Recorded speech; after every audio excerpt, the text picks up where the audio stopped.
expresar mi total agradecimiento a la Fundación Buesa y al Instituto Valentín de Foronda por contar conmigo para estar aquí, porque la verdad es que yo a este seminario de la Fundación Buesa y del Instituto Valentín de Foronda he acudido en unas cuantas ocasiones como público o como periodista a cubrirlo o como público a seguirlo, siempre con mucho interés, y ahí escucho aquí y veo aquí a personas cuyos artículos, libros he leído durante tanto tiempo, gente a la que he seguido, admirado, ya casi diría que he idolatrado también por todo lo que han sufrido con este asunto. Y la verdad que es, pues por eso digo, un verdadero honor estar aquí, un privilegio, y ni que decir tiene, perdón la cuña publicitaria, que ahí en Crónica Vasca, donde yo trabajo, tenéis todas las puertas abiertas para que estos asuntos de memoria, de convivencia, justicia, encuentren su lugar. Esta última mesa se llama Justicia y Convivencia, y es nada, ¿no? El título ya dice que es bastante potente, y además, con las personas que están aquí para hablar, lo hace aún más interesante. Hablaba antes Antonio Rivera en la mesa anterior, comentaba pues cómo hasta ahora el simposio se había centrado en el asunto de la justicia, de la justicia penal, de su alcance, justicia, injusticia, o como la queramos llamar a veces. Aquí hablamos también de convivencia y, por tanto, es una mesa, digamos, un poco diferente, un poco más abierta, que ahora los propios ponentes la van a desarrollar. Se trata de hacer un poco compatibles la justicia y la convivencia, como digo, y que en un trabajo donde hay que hacer compatible eso, donde no solo a veces valen las formulaciones teóricas, ¿no?, sino que también la práctica y converger la filosofía de la ley que existe y cómo se aplica y cómo se vive en la sociedad, pues hombre, es un asunto, como digo, más que interesante. Va a empezar Joseba Ciolaza, que como muchos ya sabréis, nació en Pamplona, por tanto, si hay dos navarros en la mesa, él y yo, esto va a salir bien seguro. Estudió varios cursos de sociología en la Universidad Pública de Navarra, fue parlamentario y portavoz de la Comisión de Asuntos Sociales en el Parlamento de Navarra. Siempre se ha destacado por su colaboración en asuntos de índole social, de índole de memoria, de víctimas. Recibió el premio Solidaridad por su contribución a la causa de los bebés robados.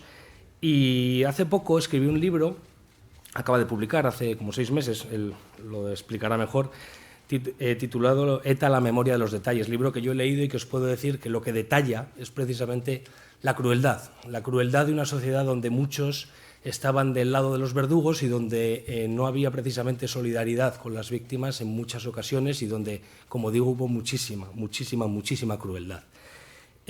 Además es miembro de Gogoan, y ya lo dejo en sus manos.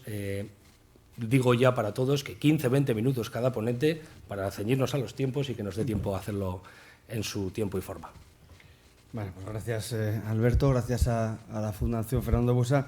En realidad el libro que escribí, o parte de la culpa del libro que escribí, son todos los libros que habéis ido publicando como fundación y que Eduardo con mucha generosidad me regaló, porque me sirvió no solo de formación, no solo de azote para la reflexión, sino también para la inspiración, porque hay varias de las detalles, varias de las anécdotas que cuento en el libro nacen de esos libros que vosotros y vosotras habéis ido publicando, así que también en parte ese libro pues es por vuestra culpa y por vuestro buen hacer. Yo creo que la herida dejada por ETA, aunque lo hagamos de forma perfecta, el cierre de heridas, nos va a perseguir durante toda nuestra vida. Ese va a ser un baldón con el que vamos a tener que convivir, hagamos lo que hagamos, ¿no? Porque esta, precisamente, es una de las tragedias de la violencia, que dura, el terremoto de la violencia dura tanto como duran nuestras vidas, ¿no? Y a veces, aunque la condición de víctima no se herede, el dolor sí que se hereda, ¿no? Hablan los expertos que se suele tardar entre 3 y 4 generaciones en superar un hecho traumático como el de la violencia, ¿no? Entonces, aunque seamos capaces de acertar en todo lo que hagamos, aun y todo, el de la violencia será, desde luego, un baldón que nos va a condicionar nuestra convivencia, va a condicionar nuestras relaciones políticas y va a condicionar también nuestra ética, ¿no? Por eso, bueno, yo creo que ser conscientes de esto me parece que es importante, ¿no? Álvarez Junco dice qué hacer con nuestro pasado sucio, ¿no? Creo que es un buen concepto, porque algo sucio nadie quiere enfrentarse a él, pero hay que hacerlo en algún momento, ¿no? Y para mí sí que es importante, como introducción al tema que quiero presentar o analizar, es que no podemos volver a intentar superar un hecho traumático como el de la violencia con atajos, ni con prisas, ni creyendo que lo que nos ha pasado es leve. Este para mí es uno de los grandes problemas de nuestra sociedad vasco-navarra, ¿no? La creencia de que lo de ETA no fue para tanto, fueron pocas víctimas, afectó a poca gente o afectó durante poco tiempo, ¿no? Que es lo que yo he llamado la levedad de ETA, ¿no? Me parece que este es un problema que suele aparecer en la opinión pública y me parece que es uno de los grandes problemas, ¿no? Por lo tanto, yo creo que la armonía social no puede construirse otra vez sobre el olvido, ni con prisa, ni con esa necesidad de pasar página cuanto antes, ¿no? Sin, desde luego, hacer un juicio sumario a las personas o a las organizaciones que participaron en la transición. Yo creo que uno de los grandes problemas, uno de los grandes errores de la transición fue considerar que la reconciliación, convivencia, estaban por encima de la justicia, como si una cosa no fuera parte de la otra, ¿no? Y tener otra vez esa tentación, desde luego, es otra vez caer en el mismo error, ¿no? Cuando miramos, por ejemplo, a los casos de Irlanda o al caso de ETA político-militar, este es precisamente la gran reflexión que tenemos que hacer, ¿no? Como decía, por la paz, pues desde luego no tenemos que dejar de lado los derechos de las víctimas, porque se dice muchas veces, la verdad es un derecho, y es cierto, pero la verdad es una cualidad de la convivencia. La verdad es una cualidad de la convivencia, ¿no? Y tener esto en cuenta me parece que es muy, muy importante, ¿no? Como ha dicho Alberto, yo en el libro lo que intento es hablar del sufrimiento de las víctimas antes del atentado, durante el atentado y después del atentado, y además intentar describir no solo ya la deshumanización de quien asesina, sino del embrutecimiento de quien defiende asesinar, ¿no? Y ahí ha habido un foso ético enorme que hay que reconstruir, ¿no?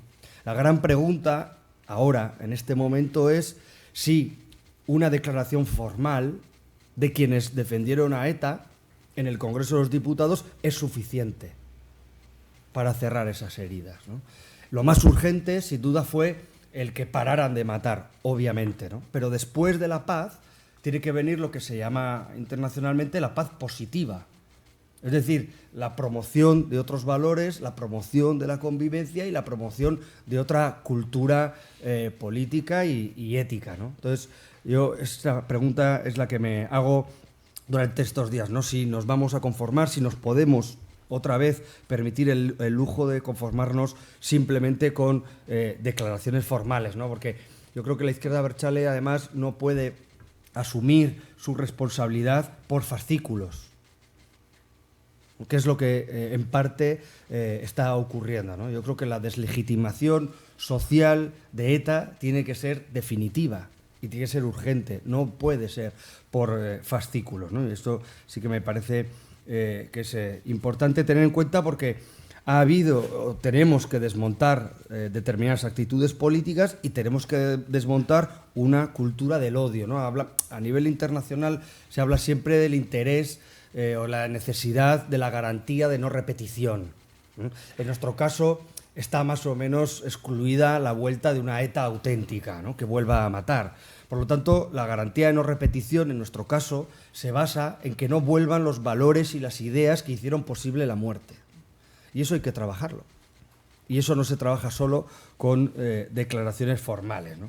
Como comentabais o comentaban en las primeras charlas y ayer, hay una verdad de tipo académica, jurídica, pero yo en el libro y en los artículos que suelo escribir en Diario Vasco y Correo me detengo en la verdad emocional, ¿no? que es la de los detalles, que la necesitamos tanto como el vivir, porque tiene un poder pedagógico enorme, porque llegamos así a la gente, a las nuevas generaciones, yo creo que de una forma mucho más eficaz, ¿no? Porque además la verdad del testimonio, la verdad de los detalles suplen a la justicia como instrumento de reparación cuando o ha pasado mucho tiempo del delito o no se puede esclarecer, ¿no? El contar lo que pasó, yo creo que es parte fundamental de la acción restaurativa, porque además ancla la convivencia a unos valores positivos, lejos del olvido, lejos de la prisa, como decía al principio, porque no habla solo de las grandes cifras, sino que se detiene en los detalles concretos, ¿no? Es decir, conocer que a un dirigente de Alianza Popular, Zorita, le pusieron de rodillas, le metieron una bandera española y le pegaron 5 tiros, me parece que tiene un poder pedagógico muy importante, ¿no? Más allá de caer en el morbo de los detalles, me parece que así podemos llegar a la gente, ¿no? Porque conociendo estos detalles, la antesala de la empatía es conocer lo que sucedió. Y conociendo estos detalles, creo que facilitamos la empatía y el familiarizarnos con lo que ha ocurrido, ¿no? Por eso yo creo que las víctimas, su experiencia, su dolor, las tenemos que escuchar todo eso sin cortocircuitos, ¿no? Me parece que también es muy importante esto, porque si no evitaremos un segundo olvido silenciando estas vivencias, ¿no? Hay muchas formas de olvido, no recordando, y hay una forma de olvido que es a mí la que me preocupa y que trato en el libro, que es la de no tener la honestidad de contarnos las cosas como fueron, ¿no? Construir otro relato, ¿no? O sea, poner en marcha un relato para neutralizar a otro relato, ¿no? Por ejemplo, últimamente estoy leyendo en algunos colectivos de la izquierda abertzale una obsesión por contabilizar víctimas a su favor, ¿no? Una especie de guerra aritmética, una competencia del dolor, una competencia dolorosa, ¿no? En la que se contabiliza, por ejemplo, a un preso de ETA que se murió de un infarto en la cárcel, ¿no? Eso no es una víctima. Hay ausencias que duelen, hay muertes que jamás se tenían que haber producido, pero eso no les convierte en víctima. Y hacer eso, a mí me parece que es tan peligroso como el olvido más irresponsable, ¿no? Porque no tiene la honestidad de contar las cosas como sucedieron. Y romper el marco definitorio de qué es una víctima también es una forma de olvido, ¿no? Porque además eso rebaja a la víctima a una sucesión de sumas, de matemáticas, de aritmética, y la usa como elemento compensatorio, ¿no? Como decía antes, se basa en una competencia dolorosa que me parece que es peligrosa, ¿no? Como decía, contar las cosas manipulando la realidad, en realidad también es algo peligroso que tenemos que contrarrestar, ¿no? Yo creo que termine la causa o la acción de ETA no quiere decir que tengamos que terminar con el reproche penal, ¿no? Eso sería tanto como dar por válida una ley de punto final o una actitud de punto final, ¿no? Entonces, en la izquierda abertzale se está produciendo una paradoja últimamente, que es que se reivindica la justicia restaurativa, una forma muy especial de justicia restaurativa, y a la vez se plantea el presoak etxera, que es tanto como pedir la impunidad, ¿no? Pero desde luego no hay justicia menos restaurativa que la que olvida delitos graves, ¿no? Se da la paradoja de que a la vez que se pide que se juzgue a Martín Villa por los crímenes del franquismo, que ya no existe, se pide la impunidad de los presos de ETA, o se pide que no se juzguen crímenes que están todavía abiertos, ¿no? Yo creo que en ese sentido también forma parte del olvido, y me parece que también es un elemento bastante peligroso, la consideración social de los victimarios, que no solo tiene que ver con los onguetorris, no solo tiene que ver con los brindis, sino que tiene que ver también con el panorama urbano. Cómo tratamos a los victimarios en la escena urbana, en la calle, en las pancartas, en los términos que usamos cuando se habla de presos políticos, ¿no? Esto también es una forma de olvido, ¿no? Porque no cuenta lo que hicieron esas personas, ¿no? Por lo tanto, bueno, yo creo que la reconstrucción de los hechos, jurídica o históricamente, hace que las víctimas también obtengan una respuesta que les persiguen durante toda la vida, ¿no? Que es el por qué a mí. El por qué a mí. Y ese suele ser un peso recurrente y repetido en bastantes víctimas, ¿no? Saber quién y por qué no solo tiene que ver con el reproche penal, que a veces no llega nunca, sino que tiene que ver también con la necesidad de colmar ese vacío de datos que también, sin duda, ayuda a cerrar el duelo, ¿no? La viuda de Manuel Orcera era un policía que fue asesinado. Clara Campos, este es un atentado que ocurrió hace 40 años, se enteró en febrero del año 2020 que había autores materiales del asesinato de su marido, ¿no? Mi pregunta es, ¿cómo es posible no solo ya la sociedad ni los ejecutores, ¿cómo es posible que nadie desde alguna de las estructuras del Estado le haya podido llamar alguna vez a Clara Campos, informarle de que había autores y que estaban en la cárcel, ¿no? ¿Cómo es posible que eso lo tuviera que hacer una investigadora, ¿no? Estos déficits de tratamiento de la información hacia las víctimas, yo creo que estamos a tiempo de corregirla, y creo que el Estado debería hacerlo, ¿no? Como decía antes, la violencia dura tanto como dura la vida de los vivos, y la justicia, verdad, tiene la capacidad de ayudar en ese terreno íntimo e individual, ¿no? Yo creo que tenemos que hacerlo bien, tenemos que intentar cerrar estas cosas lo suficientemente bien para cuando llegue un tiempo en el que ya nadie pueda decir yo estuve allí, y ya hayan venido las nuevas generaciones, que son las generaciones de la post-memoria, si podemos hablar así, ¿no? Por lo tanto, yo creo que quitarle la épica a esos delitos, hablando de la crueldad de los delitos, hablando de la crueldad de estos detalles, es, creo, un instrumento fundamental también de deslegitimación social de la violencia. Gracias.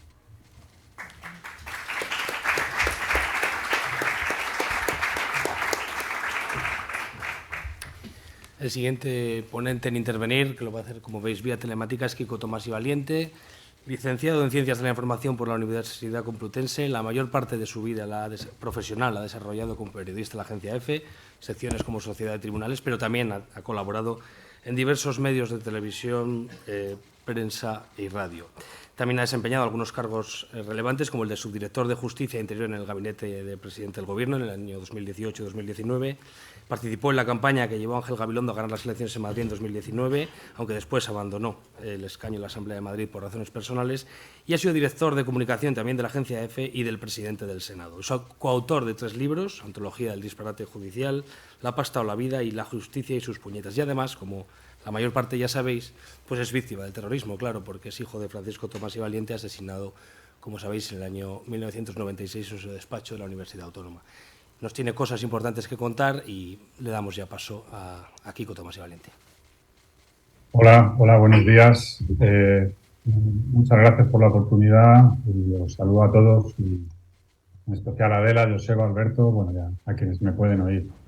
Estabais hablando de justicia y convivencia, que es el lema que nos da entrada a este encuentro, pero también estabais hablando de verdad, y yo querría empezar precisamente por ahí, en el sentido, yo creo que es algo que se ha dicho ya, pero me parece importante recordar de que, digamos, el nexo entre la justicia o la posibilidad de justicia, la de reparación y la convivencia o el aprendizaje colectivo debe pasar por la verdad.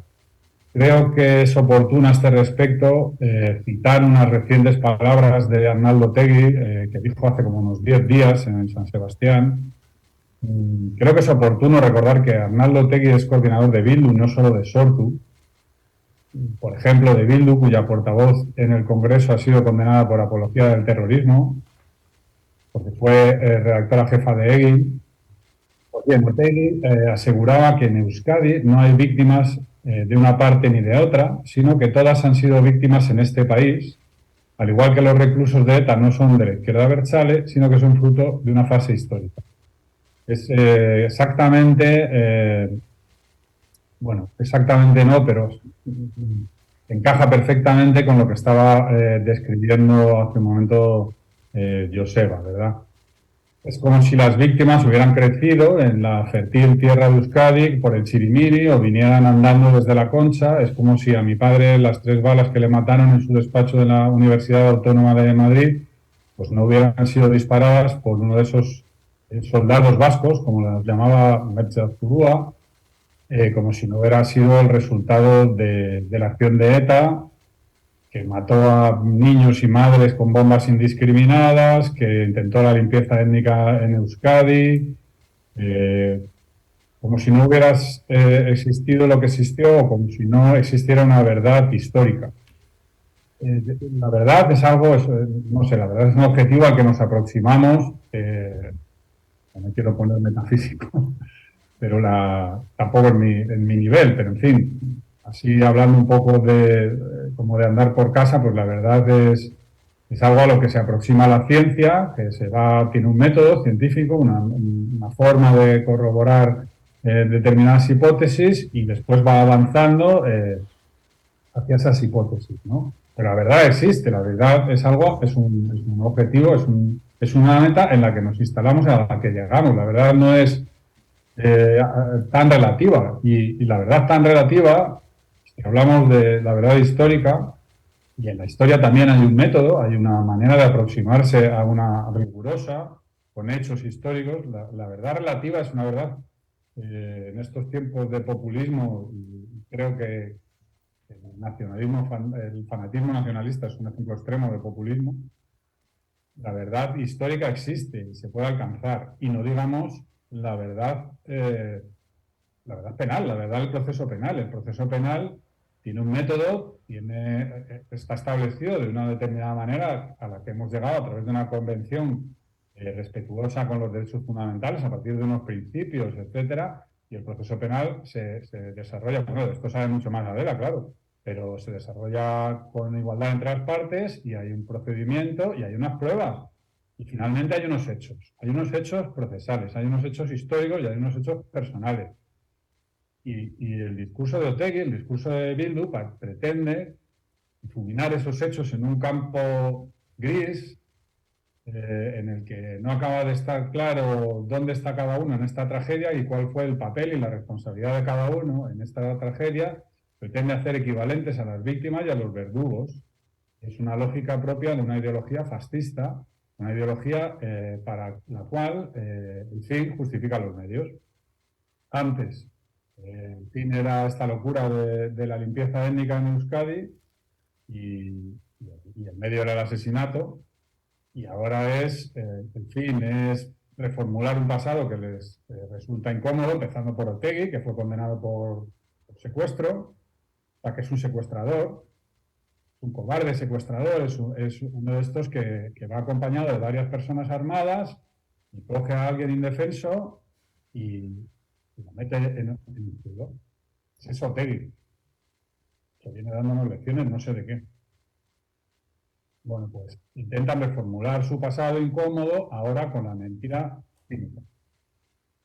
Voy a citar a Primo Levi, que como yo creo que lo sabemos todos, lo saben ustedes también, escribió, si esto es su nombre, a su salida de Auschwitz.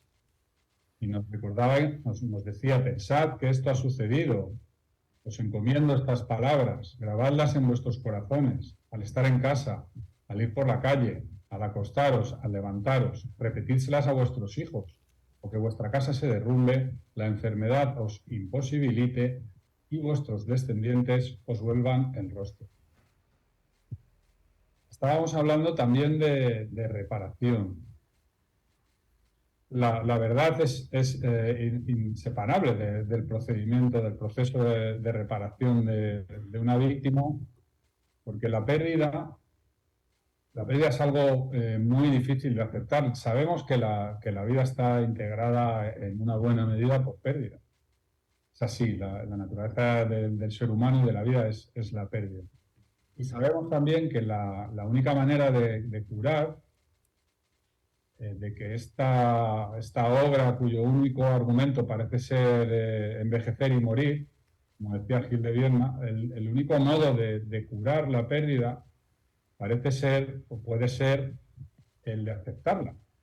Pero realmente la brutal injusticia de un asesinato es muy, muy difícil de aceptar. Y eso dificulta, en algunos casos hace imposible la reparación, la curación. La curación desde el punto de vista personal, subjetivo. No ya solamente la reparación de quien intenta, vamos a decir, consolar o compensar, ¿no? Pero también hace imposible la falta de verdad la reparación colectiva, el cerrar la herida. La herida es colectiva, la herida es de todos.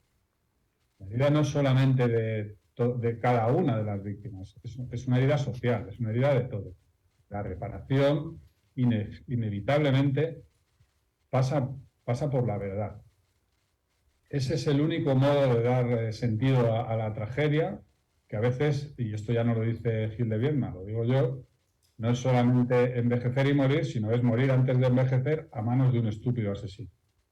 Esa tragedia solamente puede resolverse en el terreno personal y en la narración colectiva a través de la verdad histórica, a través del esclarecimiento penal, pero también histórico, del papel de cada uno en unos hechos colectivos. Esa es la única posibilidad de curación colectiva desde mi punto de vista. Es un esfuerzo por reconstruir el pasado desde el presente mediante un ejercicio de memoria digno de una sociedad democrática. Y esto me lleva a memoria y democracia y a memoria democrática. Quiero insistir en que no se trata nada cercano a la venganza. La venganza podría ser un intento destructivo de compensar el dolor, pero no es nunca un modo de reparar la herida, de curar. El contagio de la violencia nunca puede llevarnos a la paz y prolongar el ciclo de la destrucción jamás ha hecho aceptable la pérdida violenta, por más que sea, digamos, una especie de solución neurótica, o incluso peor que neurótica, pero en todo caso es destructiva y no es posible reconstruir la convivencia a partir de la venganza. Pero es cierto, y esto es algo que podemos decir quienes hemos sufrido la violencia, es cierto que después de sufrir la violencia es como si apareciera un ocupa en tu estantería vital.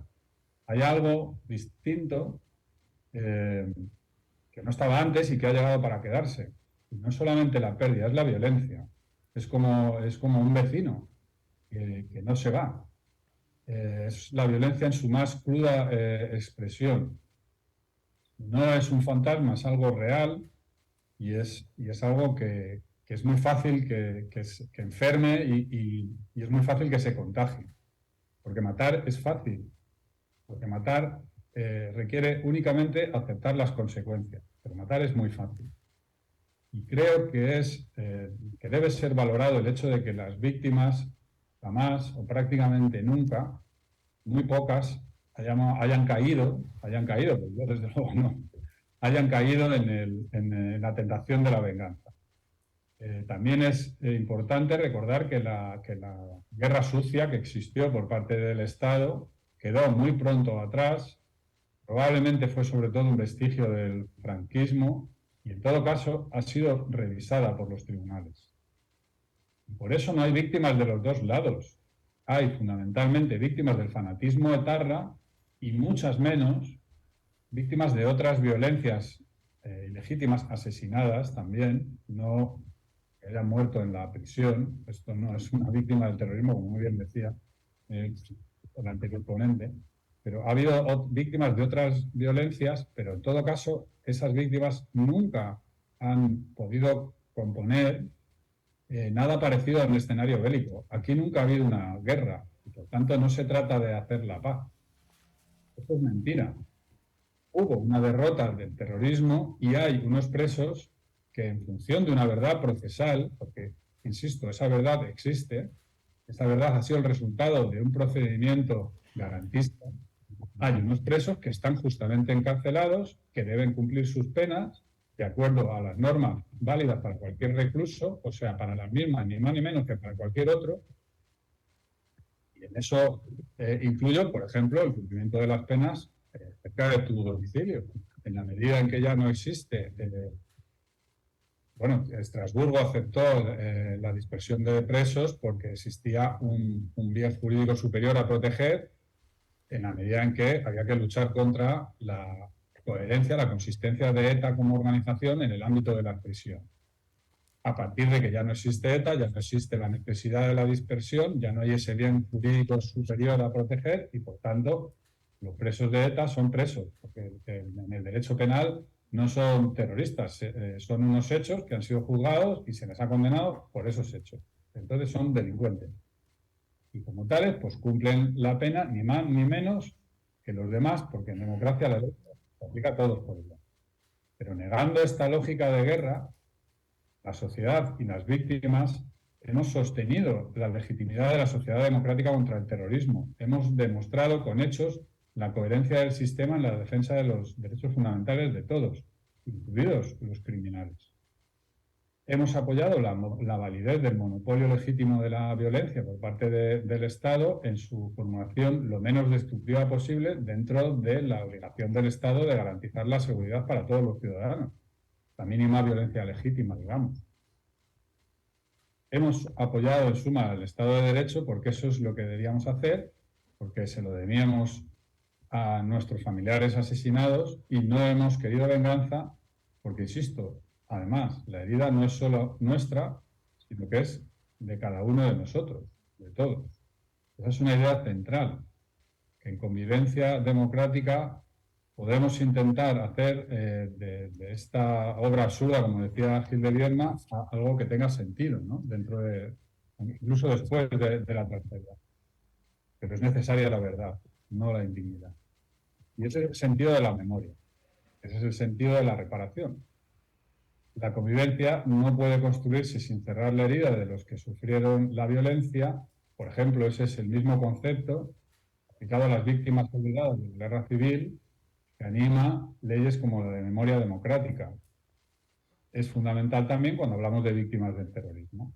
Y por esta misma razón, y hablando de la ley de memoria democrática, resulta paradójico que se pacte una norma que rechaza la exhibición de símbolos franquistas con alguien condenado por apología del terrorismo, precisamente con una ex redactora jefa de EGI y exdirectora de Gara, que eran diarios que apuntaban a las víctimas futuras de ETA, como todos sabemos.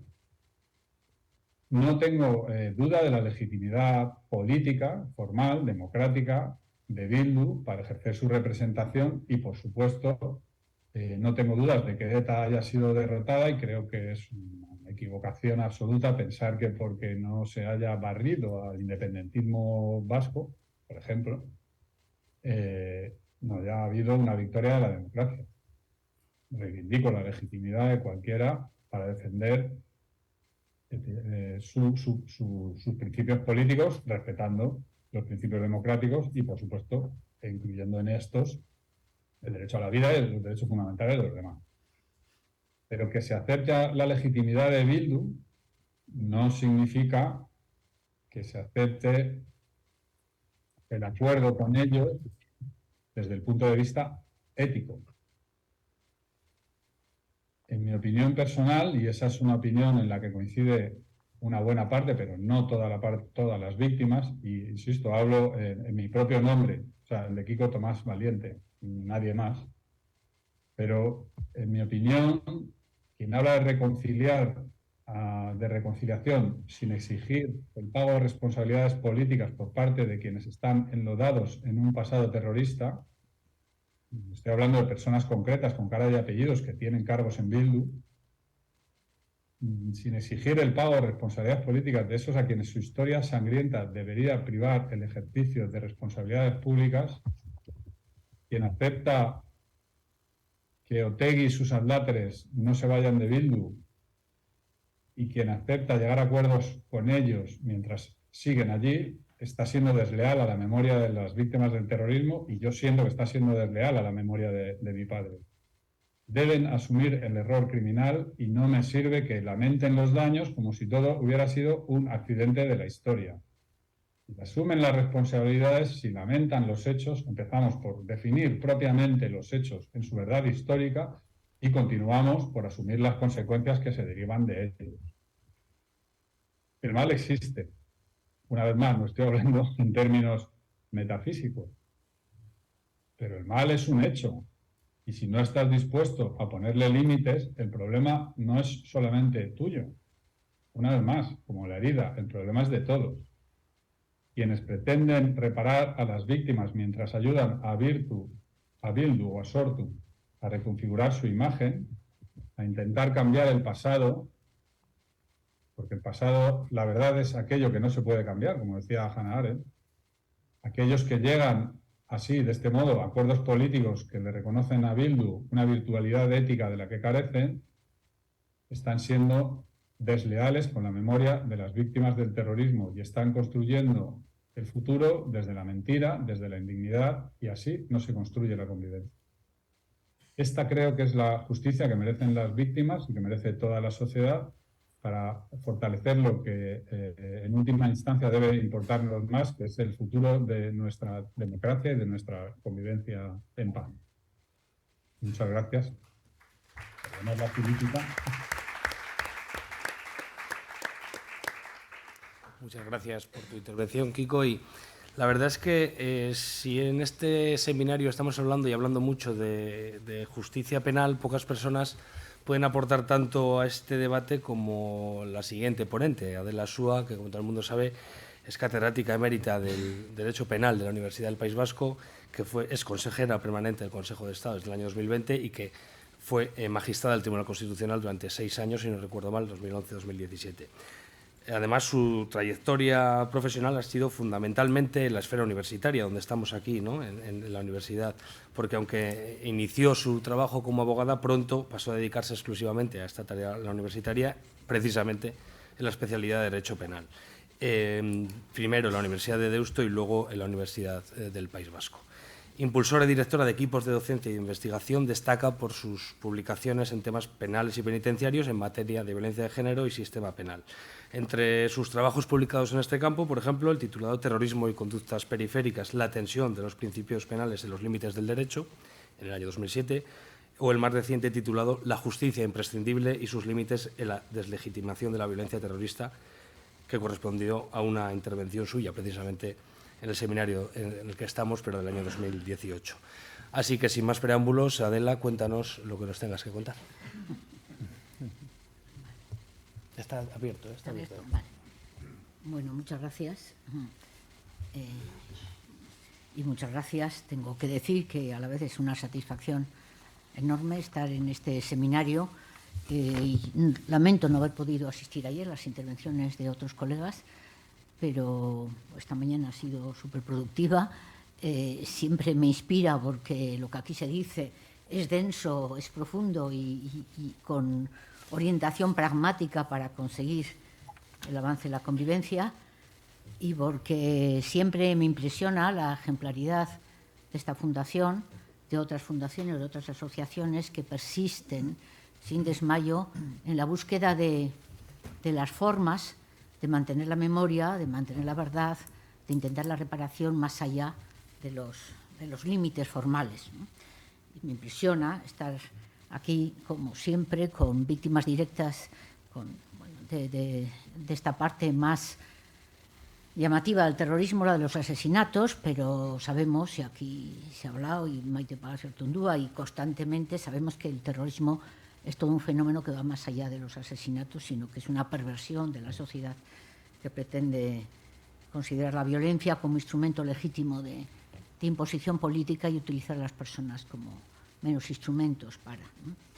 Y me impresiona también estar compartiendo la mesa con Kiko, Tomás y Valiente, porque otra víctima de ETA, y todos recordamos, y los que tenemos aquí una cierta edad, que llevamos 5 décadas de nuestra vida con la historia de ETA, con todos esos detalles, que me alegro que gente más joven que no vivió la primera parte, sin embargo, los esté recogiendo, aquellos detalles que cuenta, que conocemos de sobra, pero solo por sintetizarlos, ¿no?, que ha relatado Maite Pagazaurtundúa, ¿no?, respecto a la tortura social de ETA, el acoso no solo mediático, sino real, psicológico, y la situación de tiranía, de esta pretensión de un contraestado, no pretensión, de esta organización terrorista que empieza, es verdad, con el franquismo, y que de ahí toma una pretensión de justificación que le lleva a continuar agarrada a esa pretensión de alguna forma hasta hoy, aunque haya sido de forma mitigada, ¿eh? Y pese a que aparte de aquella organización ya a partir de la ley de amnistía y antes ya renunció a la violencia, en fin, que aquello pudo terminar entonces, y hablaríamos quizá de la amnistía como un elemento de justicia transicional, con las palabras de hoy, ¿no?, y estaríamos en otro escenario, ¿no? Pero sin embargo aquellos siguieron con la infección, la toxicidad de esa pretensión de la razón de Estado, no desde el Estado, sino del contraestado que ellos pretendían crear, ¿no? Y Y aquí estamos hablando de los límites de la justicia y de la convivencia, de la verdad, de la reparación, de todo eso que no puede separarse, ¿no? Pero en esta última mesa hablamos de justicia y convivencia, porque ayer se habló más de ciertos detalles, yo aludiré a lo mejor a alguno, quizá en la discusión posterior, pero efectivamente, como penalista, como jurista, ya de una cierta trayectoria, nos pasa a los penalistas, tenemos bastante, no descrédito, sino menor confianza en el derecho penal de lo que tiene tanta gente, ¿no? Que cree que con la pena se resuelven las cosas y que con más pena se resuelve incluso el dolor de las víctimas o se consuela. Entonces, por eso los penalistas en general, y aquí hay penalistas en ejercicio en Signes y otros de la universidad, sabemos que la función de la justicia penal, es desde luego buscar la verdad, es declarar la injusticia de los hechos y por lo tanto la injusticia de lo que padece la víctima, pero somos muy conscientes de los límites porque el Estado de Derecho en su historia y en su experiencia ha aprendido que solo con límites se puede hacer una justicia y sanar a la sociedad. Y límites que a veces resultan dolorosos porque uno puede pensar o puede estar convencido de que alguien es el culpable, pero sin embargo la prueba no da el test suficiente conforme a los estándares para declararle. O uno puede creer que sí, quizá la pena queda corta, pero la ley exige que la pena se conforme a lo que está establecido en el momento de la comisión de los hechos. Y esa es la función de los juristas y de los jueces cuando aplica la justicia penal. Y por eso, recordando al querido magistrado, presidente del Tribunal Constitucional, Tomás y Valiente, padre de Kiko, yo tengo que recordar que precisamente estando yo en el Tribunal Constitucional pasaron los asuntos de la legalización de Sortu, el asunto del caso Inés del Río, bueno, del caso Parot, ¿no? Los 30 y tantos casos, y allí haciendo de tripas corazón y con la foto, con el cuadro al óleo maravilloso de Tomás y Valiente, que es súper realista además, bueno, yo defendí mi posición de la defensa de la irretroactividad de una interpretación desfavorable y del principio de legalidad en honor a Tomás y Valiente. Aunque eso dio lugar a la incomprensión de muchas víctimas y de gran parte de la sociedad, pero era lo que tocaba y era lo que luego confirmó el Tribunal Europeo, ¿no? Y algo parecido ocurrió en otras cosas, en otros casos, ¿no?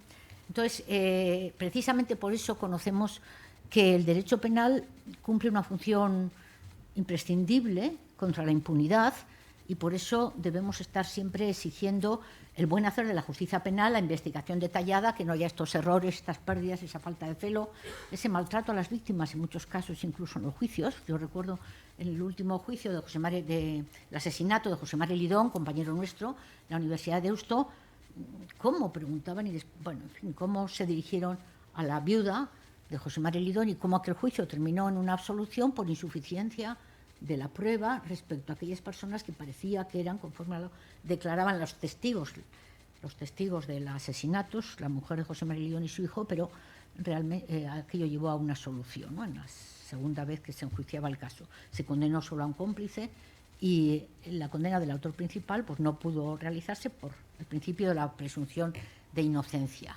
Por eso sabemos que la justicia tiene que hacer su parte con observancia de los límites del Estado de Derecho, porque con ese control consolidamos la democracia y convencemos a todos los ciudadanos que realmente el sometimiento a la ley y a la voluntad ciudadana y en este momento ya a los principios de derecho internacional, de derechos humanos, de derecho europeo en este mundo que ha reconocido la importancia de que la justicia actúe conforme a esos límites, o sea, ese servicio es el que hace la justicia. Y por lo tanto hay pretensiones legítimas y necesarias de las víctimas que son el derecho a la verdad, a la reparación, a la no repetición, a la memoria, que tienen que conseguirse en lo que se pueda con derecho penal, pero en muy buena medida fuera del derecho penal. Esta insuficiencia de la justicia penal se manifiesta no solo en el ámbito del terrorismo, sino en el ámbito general de los delitos. Lo mismo la prescripción que otras cosas, ¿no? El caso de asesinatos, de violencia de género, asesinatos terribles. El tema de la prescripción nos deja con la insatisfacción de por qué no perseguir estos hechos. Ha dicho antes el fiscal Azcárraga que están haciendo una interpretación en el límite de lo posible. Bueno, y yo creo que eso es perfectamente legítimo, ¿no? Que se interrumpe la prescripción cuando se persiga, aunque sea en otro procedimiento. Pero bueno, hay otros países en los que el asesinato no prescribe. O sea, que esa es otra vía de conseguir, claro, de futuro, ¿no? La prescriptibilidad de algunos delitos. Pero lo que quería decir que las insuficiencias de la justicia penal en general han llevado hace tiempo, pero hablo ya de 30 años, no mucho más, a reclamar el acompañamiento de la asistencia a las víctimas, la atención a las víctimas, con otros parámetros para hacer justicia a la víctima, como en otros parámetros complementarios a la justicia penal, porque podemos decir que históricamente la justicia penal no ha tratado bien a las víctimas y no le importaba cuál era su situación, ni su desamparo, ni sus reclamaciones, ni sus necesidades. Y desde hace, vamos a decir, como 3 décadas, lo que se ha dado en llamar principios restaurativos o de justicia restaurativa acompañan a la acción de la justicia penal, acompañan, no se trata de que acompañen.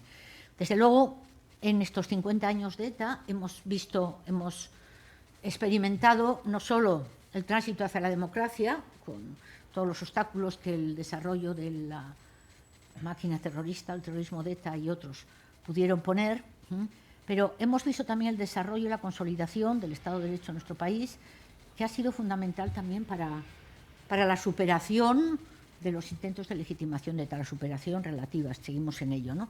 Y en ese caminar de la justicia, las víctimas han empezado a obtener un reconocimiento de su estatus, si bien en cuanto a plasmación legal haya sido tardío ese reconocimiento, el año 2015 con el Estatuto de la Víctima, las víctimas de terrorismo con leyes de 2007, 2011, porque todos sabemos cómo fue la terrorífica situación de las víctimas, la falta de empatía, el olvido y la tortura que han sufrido, sobre todo los familiares de las primeras víctimas.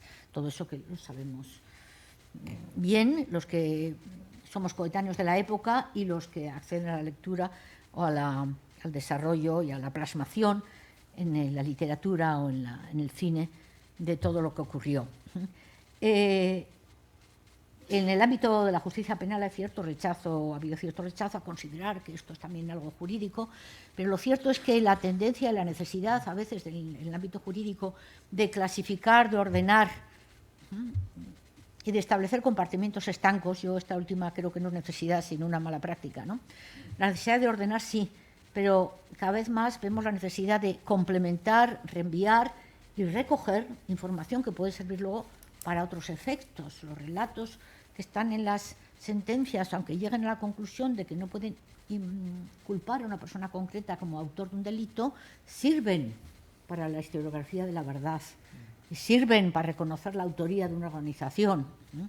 Por eso es importante, una cosa es que no se pueda aplicar la pena y otra cosa es que no se pueda relatar la injusticia de los hechos y a quién atribuir como organización. No, bueno, y lo que se pueda conectar luego con otras responsabilidades.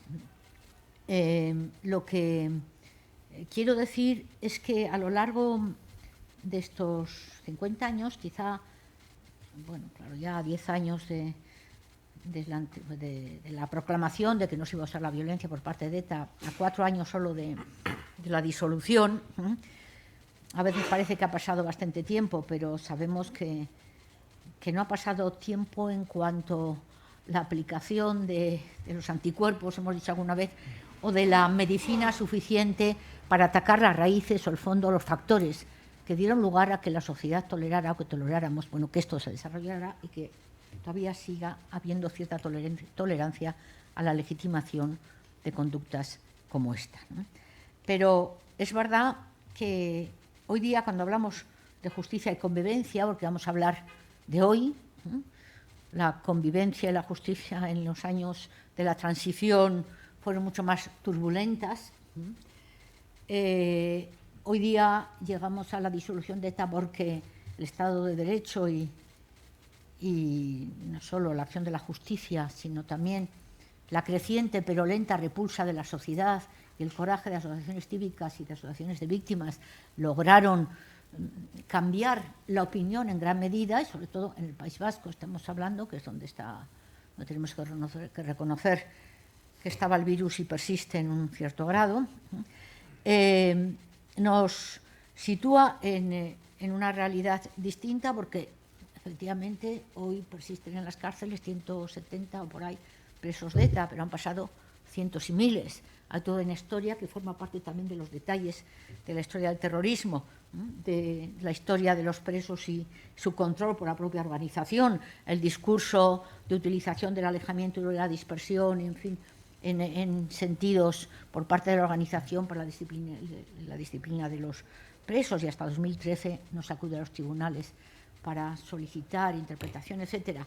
O sea, que estamos en una situación de contexto que reconoce que la justicia tiene sus límites, y por eso, aunque se han visto como fracasos y con decepción, y como en momentos de decepción algunas sentencias del Tribunal Supremo o del Tribunal Constitucional o del Tribunal de Justicia Europeo, creo que está asimilada la importancia de ese límite. Pero esto no hace sino colocarnos en la posición que remite a la sociedad de donde surge el terrorismo el deber cívico y la obligación, no solo de las autoridades, sino de los ciudadanos, de afrontar ese mal con la colaboración en el desarrollo, en la descripción, en la construcción de la memoria, si queremos que sea una reparación para las víctimas, donde quede recogido todo ese contexto del tormento del terrorismo, pero si queremos que la construcción de la memoria sea sobre todo también una herramienta de futuro para seguir el mandato de las víctimas, que tantas veces han repetido, que sea el último, mi familiar, ¿no? O sea, ese grito de nunca más, ¿no?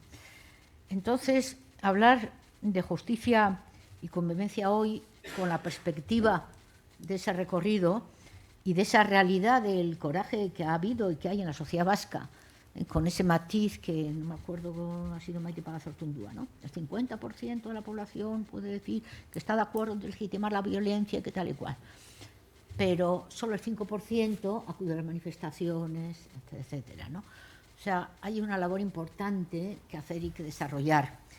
Y a estas alturas de la historia, y también a estas alturas del seminario, donde ya se han hablado de algunos temas jurídicos, quiero subrayar la importancia de reforzar en este binomio justicia y convivencia el hecho de que no se hace justicia del todo a las víctimas si la sociedad civil no colabora o no comparte la deslegitimación de la violencia contenida en una sentencia penal.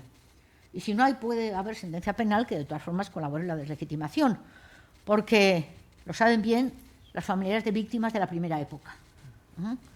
La justicia declararía la pena, pero la sociedad seguía ignorándolas. Luego su situación de injusticia y de victimización continuaba, o se producía la revictimización. Y en la actualidad creo que esta es la tarea en la que como ciudadanos y ciudadanas debemos empeñarnos, independientemente de que la justicia siga haciendo su trabajo.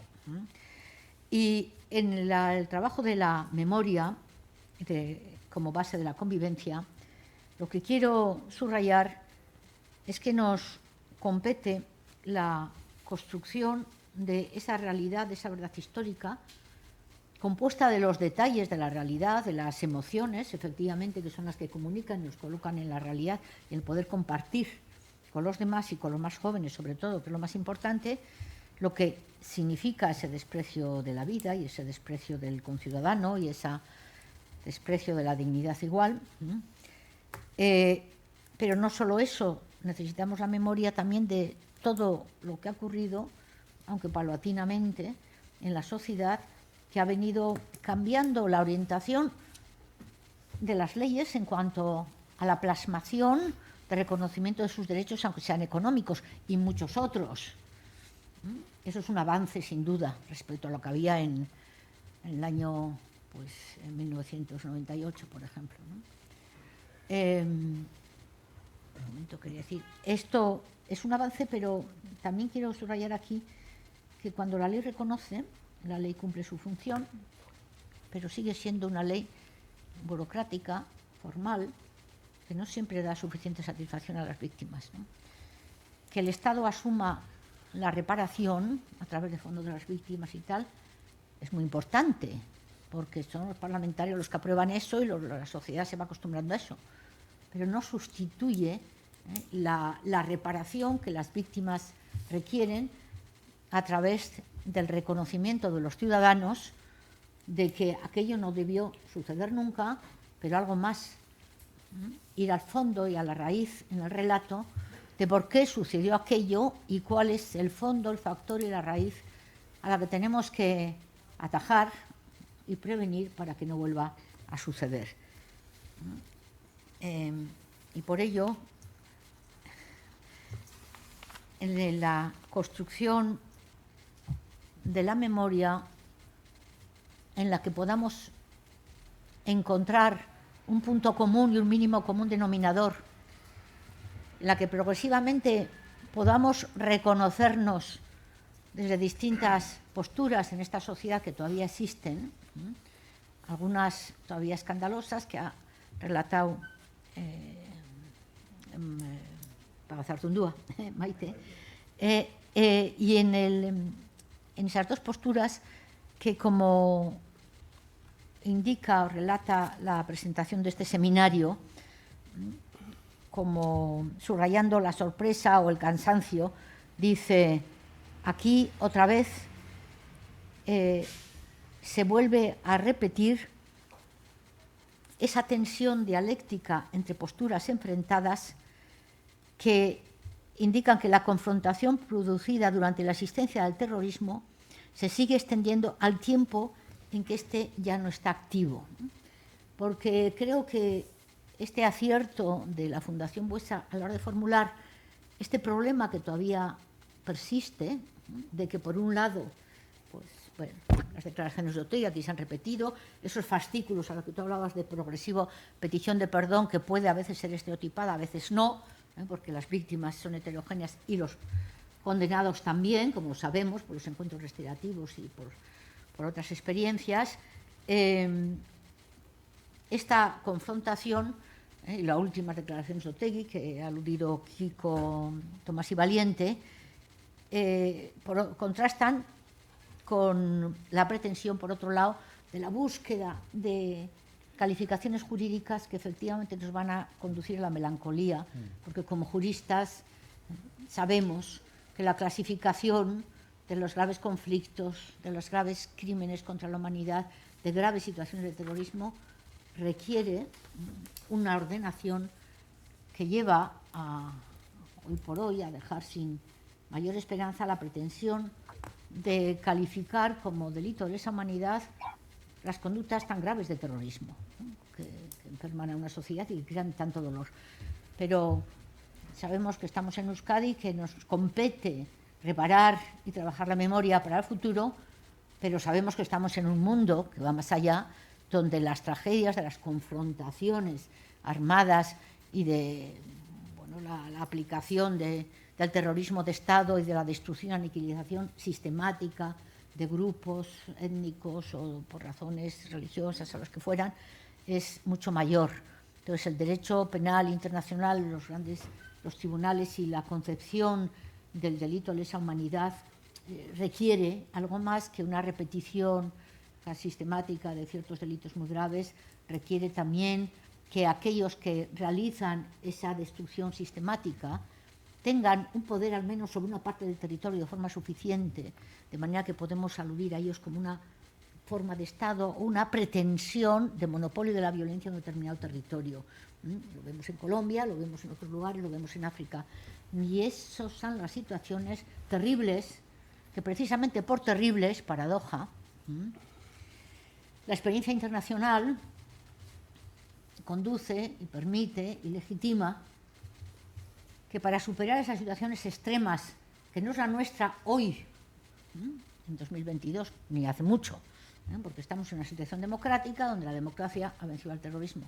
Mientras que allí donde el Estado ha desaparecido o no tiene fuerza suficiente y hay un contrastado que realmente ejerce, la superación de esa situación extrema como una especie de colisión, estado de necesidad, la necesidad propiamente de llegar a una paz, a una convivencia y de volver o construir un Estado democrático, lleva a la decisión política admitida de hacer justicia rebajada en cuanto a los castigos, exigiendo verdad y reparación, pero rebajando las penas o dejando en libertad a algunos de los responsables por mor de la necesidad de un bien superior que es reconstruir y reconciliar. Esa no es la situación aquí. Aquí no ha habido una guerra, no ha habido un conflicto entre dos personas o entre dos partes, ya lo sabemos, y por lo tanto, aunque parte de la izquierda abertzale hable de justicia transicional, estamos totalmente fuera de eso, porque ni ellos tienen tanta fuerza ni se puede continuar en su pretensión de conflicto. Pero, sin embargo, la justicia restaurativa, que en la evolución de estas 3 últimas décadas o 4 en el panorama internacional de los derechos humanos, la justicia transicional bebe de los avances de la justicia restaurativa. Y esta es la realidad hoy, que remite también a la participación de los ciudadanos para poder restaurar el daño individual creado a las víctimas y social a la sociedad.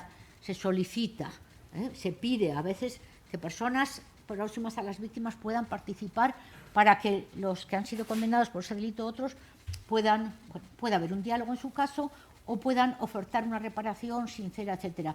La justicia penal es reconocida que tiene límites y la justicia, con algo más de mayúscula, viene de la vía complementaria de la restauración, de la reparación, etcétera. Pero no hablamos aquí ahora, cuando hablamos de justicia, solo de reparación, de consuelo, de escucha, de desahogo, como se ve en la película Más, si alguno lo ha visto o no, y si no, lo recomiendo, que es una exposición de un encuentro restaurativo de unos padres de una víctima de un atentado en un colegio americano, que se encuentran con los padres del joven que con su metralleta ha matado a varios del colegio, ¿no? Entonces, vale, es terrorismo, no es terrorismo, el problema no es la definición. El problema, además, aquí vemos, pues, le competirían 5 penas de muerte, conforme a, pero los límites del derecho dirán a este a lo mejor se le lleva pena de muerte, o no, porque, bueno, perdón, el sujeto, vamos, el joven murió en la confrontación con la policía, o sea que ni eso. Pero es interesante porque efectivamente estamos maduros en la sociedad, al menos en determinados contextos, para pedir esos complementos y promoverlos. La justicia restaurativa no va unida necesariamente a reducción de pena. Los encuentros restaurativos han sido una excepción. El derecho penal no puede exigir arrepentimiento, lo siento aquí, esto podríamos hacer un día un tal, pero puede darlo por bienvenido. Pero el arrepentimiento puede ser siempre falso. El derecho es muy torpe para poder detectar la actitud real o verosímil, ¿no? Pero aquella parte que restaure y aquella colaboración de la sociedad puede tener algún efecto, o no. Creo, no sé si se habló ayer, que hay algún plan que hay algún programa de encuentros restaurativos penitenciarios en otro tipo de delitos, también delitos de violencia, ha habido en Burgos o en algún otro sitio. O sea, hay pequeños ensayos por ahí. Esto tiene un camino largo para andar. Es importante saber que tiene que implicarse la sociedad. Aquí, por ello, es fundamental la continuidad de asociaciones, de fundaciones, de víctimas como esta, pero fundamental dar en el clavo de lo que queremos, sobre todo, transmitir con la memoria. La absoluta y decidida conclusión de que en ningún caso la violencia puede legitimarse para fines políticos y que en ningún caso en un Estado democrático puede obtenerse algún grado de legitimación, de reconocimiento, de honor a la persona que ejerce el terrorismo. Esto tendría que ser el mínimo y hasta ahí tenemos que avanzar porque creo que incluso desde quienes hayan ejercido el terrorismo o sus próximos, ellos pueden admitir que reconozcamos que delinquieron con la creencia porque estaban convencidos de que era bueno para la patria. En este mundo globalizado y con una guerra de Putin aquí y otra guerra allá, sabemos lo fácil que es convencer a los jóvenes para luchar por la patria o luchar por otras causas. Y aquí tenemos el permanente peligro de vuelta a utilización de la violencia. sea del Estado o sea frente al Estado. Y por eso ese es el punto de mayor urgencia a la hora de comunicar con los jóvenes. Y a la hora de establecer, por lo tanto, programas, ese tiene que ser el lema fundamental, además de atender la reparación de las víctimas. Y por ello, yo creo que en este momento interesa también conocer en nuestro país, aquí en el País Vasco, vamos, en la patria chica, cómo se ve esto en las familias, cuál es el relato que hoy encontramos que los jóvenes reciben, o los jóvenes son más susceptibles de interiorizar cuando se habla de los condenados por ETA, de los terroristas, de la historia de ETA, la historia de la transición con el franquismo, la historia que sigue luego. Tenemos que hacer una segmentación por partes, pero lo terrible es encontrarnos con que los jóvenes, que son proclives a ser sugestionados por la heroicidad y por los relatos épicos, pues puedan seguir admitiendo la legitimación. O sea, que hay muchas necesidades de la víctima, la verdad, tal, pero necesidad de las víctimas y de la sociedad es dar con la raíz de, no la maldad, sino la maldad alojada en este punto. Y como creo que vamos ya más de tiempo, muchas gracias.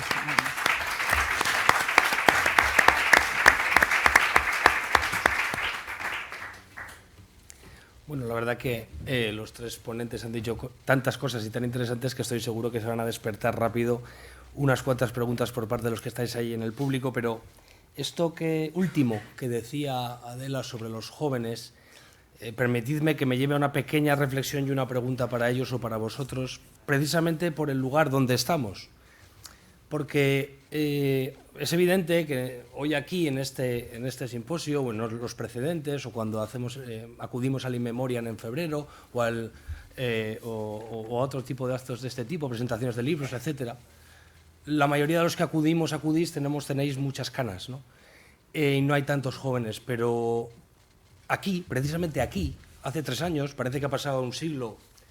No sé si alguien ha reparado en esto los últimos 2 días durante el simposio, pero aquí, en esta misma sala, si no recuerdo mal, creo que alguien igual lo ha comentado, y si no ya lo comento yo, insisto mucho que es aquí, en la misma sala. Se celebró en diciembre de 2019 una charla organizada por la red SARE de apoyo a los presos. Venía José Ramón López de Avechuco, un terrorista de ETA condenado que había cumplido ya su pena, pero que condenado por 2 asesinatos, y venía a dar una charla sobre asuntos de derechos humanos, problemas en la cárcel, etc.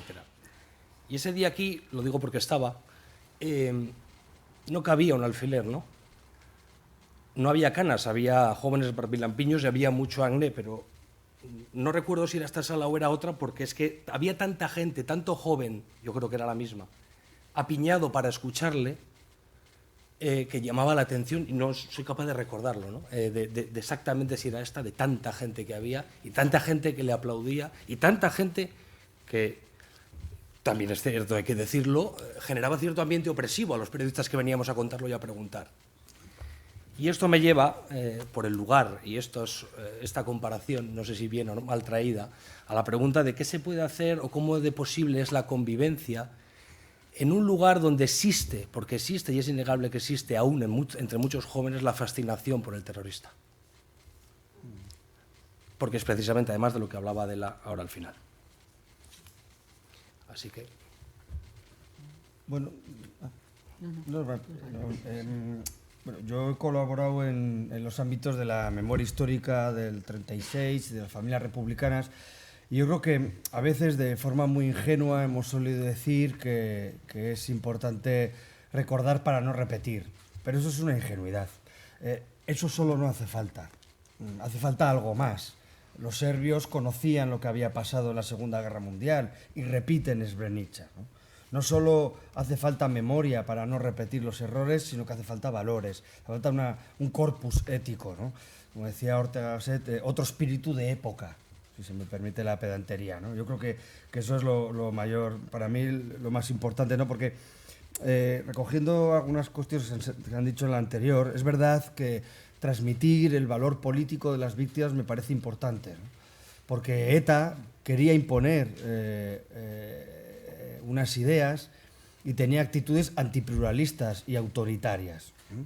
Y cuando se habla con los jóvenes, destacar o abanderar el valor del pluralismo, me parece que es importante. Yo, con la excusa del libro, estoy yendo a unos cuantos colegios, estamos en Claret, voy a ir ahora, Jesuitas de Pamplona lo ha hecho ahora, lectura obligatoria, y les puse un ejemplo, llevándolo a su día a día, que es, les pregunté cuántos de ellos habían cantado la canción de No hay tregua, de Barricada, en el que hay una estrofa no oficial, en el que se grita ETA, ETA, ETA, ¿no? Les impactó muchísimo escuchar a Alberto Muñagorri, y al día siguiente yo les hice esta pregunta de lo de No hay tregua, ¿no? Porque si no lo habían cantado ellos y ellas directamente, lo habían visto cantar. Lo habían visto cantar, ¿no? Entonces, yo creo que, disculpadme la obsesión con los detalles, pero los relatos justificatorios de la violencia a veces caen cuando se enfrentan a la crueldad de los detalles. Porque eso es muy cruel.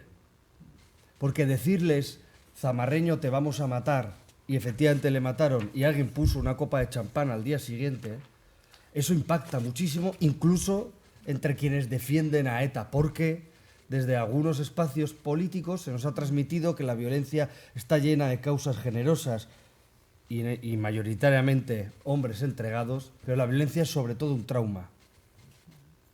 La violencia siempre, sobre todo es un trauma, ¿no? Entonces, hablarles, yo me doy cuenta enseguida, ¿no? Hablarles de este tipo de detalles, o contarles que a Ainara Carrasco alguien le vino a gritarle al oído, me alegro de lo que te ha pasado, ¿no? Porque tiene su edad, o tenía su edad cuando eso le sucedió, ¿no? Yo me doy cuenta de que los detalles ayudan a que se caigan esos elementos justificatorios, sin alargarme en exceso. Por eso creo que es importante entrar bien en el tema de los onguetorris, que van más allá del típico onguetorri con bengalas y charanga, que eso, por suerte, ese es un pulso que, entre otras, la Fundación Fernando Buesa, Gogoan, Covite y otras asociaciones, creo que hemos ganado ese pulso, pero sí que hay una consideración social hacia los victimarios, ¿no? Y eso es lo que aún queda, esa subcultura del odio, ¿no? Esa subcultura del odio creo que es todavía la que tenemos que seguir trabajando. Yo quería también hacer perdonar que insista un poco en la misma idea que os he explicado antes, o que he expresado antes. No conozco, aunque sí conozco, pero en fin, probablemente mucho menos que vosotros, la subcultura de la izquierda abertzale, que creo que además se ha montado efectivamente, o sea, con efectividad, una burbuja de tipo no solamente estético, sino también, toda una mitología, etcétera, ¿no? Creo que eso está dicho y es sabido, y también es sabido que las burbujas de comunicación que se están estudiando mucho ahora en cuanto a los efectos de las redes sociales en el debate público, la desaparición de un debate compartido entre distintas tendencias y su sustitución por burbujas de comunicación como efecto de las redes sociales, bueno, pues si eso sucede con las redes sociales, que no sucederá con esta subcultura que además es autoritaria, violenta, amenazadora, sigue siéndolo, ¿no? En buena medida. Entonces, eso es difícil, pero quizá podríamos empezar por el principio. Es que, vuelvo a decir lo mismo, que deslegitimación o qué reflexión sobre la maldad de la violencia le vas a hacer si es que estás ya haciéndote fotos con Otegi. Vamos a ver, en el caso, por ejemplo, de Podemos, ¿no? De Pablo Iglesias, pero también yendo más allá quizá de Euskadi, ¿no? O en el caso del gobierno, pues estás aceptando que Bildu puede revisar la memoria histórica del franquismo, que efectivamente a mí me parece que hay que hacerlo y bueno, pues evidentemente, estoy plenamente de acuerdo en la oportunidad de la ley de memoria histórica, pero no de que se acuerde con Bildu, porque estás dando a Bildu la oportunidad de dar lecciones de ética e incluso de manera subyacente estás justificando una de las líneas centrales de la argumentación de ETA como justificación de su violencia, y que la cual no es otra que decir que la Constitución no supuso un cambio, sino que ha habido una continuidad del franquismo que ha ido decayendo y bueno, y terminarán diciendo que encima han colaborado para que acabara de desaparecer la herencia histórica del franquismo. Pues no. El franquismo terminó con la Constitución de 1978 y ETA lo que hizo fue, entre otras cosas, conseguir hacer presión política en la negociación de la Constitución de 1978. En fin, eso nos llevaría a otro camino. Lo que no puede ser es que estemos aquí debatiendo sobre cómo desarmar esa cultura y estemos aceptando a Merche Purua, que ha dicho, hombre, es que me sabe mal, hombre, me sabe mal que... Joder, vaya, hombre, pues no, no sé, es negar para mí es no ver el elefante en la habitación, vamos, es evidente. Tú no puedes deslegitimar al terrorismo como hecho histórico cuando las personas que han sido protagonistas, que bueno, que han cumplido. Yo no digo que no tenga legitimidad Bildu, una vez más, pero si tú estás deslegitimando el terrorismo, no puedes decir, bueno, venga, va. Es que, claro, que si no, no saco adelante esta ley, que en el caso de la ley de memoria histórica ni siquiera es cierto, vamos. No, creo que el propio gobierno y el propio Pedro Sánchez y la mayoría socialista están dando un buen impulso a Bildu para lavar su vergonzoso pasado. Para decirlo en una frase claramente, por si no había quedado claro anteriormente. ¿No? Adela, si quieres. Paso a...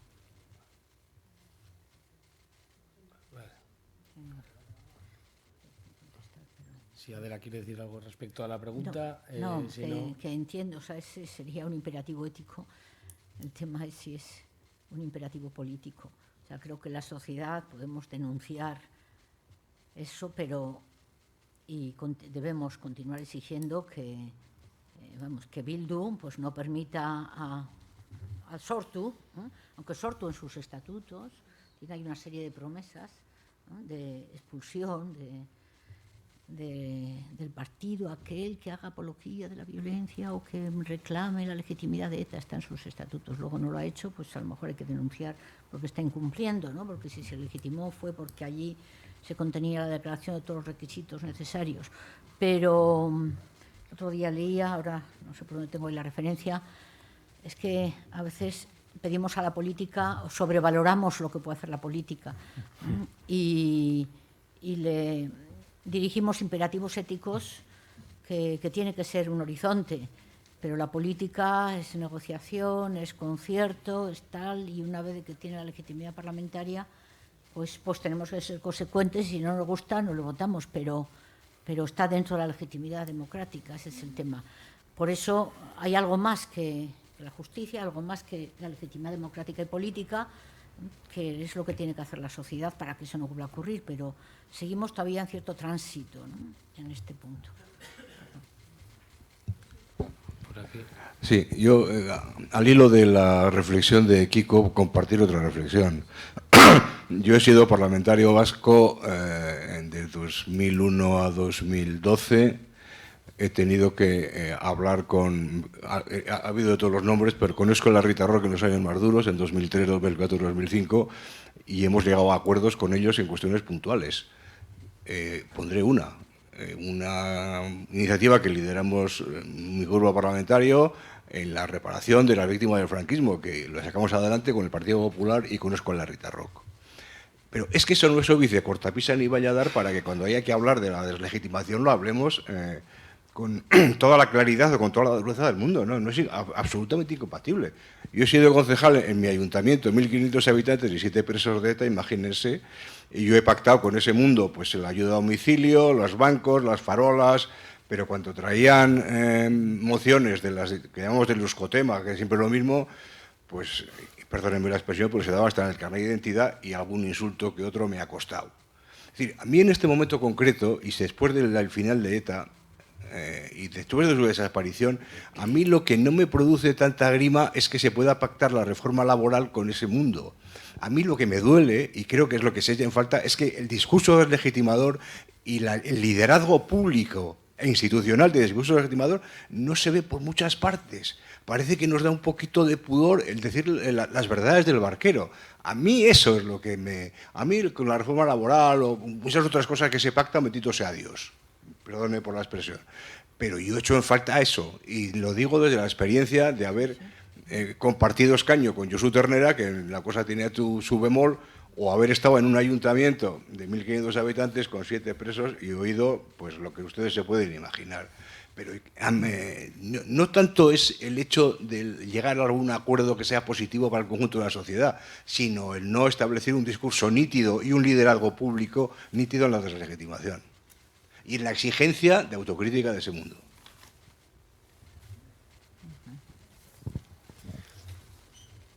No sé si le queréis responder algo a su reflexión, pero si no es así, yo sí os quería decir algo que como periodista al final siempre buscas las grandes preguntas, y la pregunta quizá aquí sería el quién. Porque hablamos mucho de que tenemos que deslegitimar el terrorismo y lo deslegitimamos cada uno en su ámbito en alguna medida, pero ¿falta política pública de deslegitimación del terrorismo? Porque evidentemente podemos aquí, la Fundación Buesa, como otras organizaciones, hace un trabajo digno de elogio, al que hay que aplaudir y hay que continuar colaborando en la medida de nuestras posibilidades, pero el tema está en la política pública de memoria, política pública que abone el relato, política pública que deslegitime, política pública que lidere este asunto, ¿no? Sí, yo, cogiendo el guante del anterior ponente y de Jesús, yo también he sido concejal en el año 2003, parlamentario de un partido político que se ubicaba a la izquierda del PSOE, si me permite el término, y yo sí que creo que en buena parte de la izquierda de este país, por una razón o por otra, le hemos dado un plus de rebeldía a ETA que ha dificultado muchísimo la deslegitimación de su actividad y que ha permitido que ETA pudiera seguir asesinando hasta el año 2011, ¿no? Y ese plus de legitimidad tiene que ver con dos elementos. La consideración de que en algún momento ETA pudo llegar a algún sentido o tener algún sentido, que es la teoría de la ETA buena y la ETA mala, ¿no? Y ahí ha habido un proceso entre la izquierda de autoengaño clarísimo, ¿no? Seleccionábamos la víctima número 2, que era Melitón Manzanas, y la número 8, que era Carrero Blanco, y se construía una autoridad rebelde que no le correspondía, porque además de asesinar a esas 2 personas, también habían asesinado a otras 42 personas, entre ellas 13 en la cafetería Rolando, Fermín Monasterio, en fin, y las guardias civiles y policías nacionales que también habían asesinado, pero en el relato de la izquierda esas otras 42 víctimas no aparecían y solo aparecían estas 2 víctimas ideales. Me refiero a ideales en cuanto a la justificación, porque yo también creo que esas 2 personas no se merecían, por supuesto, morir, porque decir lo contrario es tanto como defender el derecho a la pena de muerte, ¿no? En segundo lugar, yo sí que percibo en mi entorno político que las víctimas de ETA no han formado parte de nuestro mundo emocional, de nuestro mundo sentimental. No han formado parte. Yo en el año 2003, cuando soy concejal en un pueblito de 14.000 habitantes en Cizur Mayor, yo ya condenaba a ETA y la criticaba, pero tal vez esto me perseguirá durante muchísimos años. No me acerqué a las personas que estaban amenazadas y les dije, soy de los vuestros en esto, ¿no? Me faltó esa cercanía emocional. Si bien en los plenos, cuando se presentaban mociones de condena, pues no tenía ningún problema, la apoyaba, creo que a mí y a muchos de mis compañeros nos faltó este acercamiento y de haberles dicho, en esto estamos con vosotros, ¿no?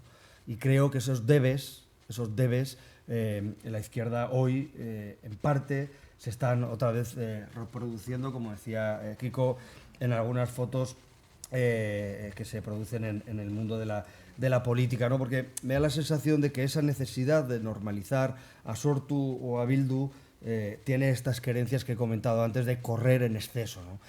Los ritmos de la política no son buenos a la hora de cerrar las heridas, porque la política tiende a los atajos. La política tiende a los atajos, ¿no? Entonces yo veo otra vez que podemos cometer este mismo error, ¿no?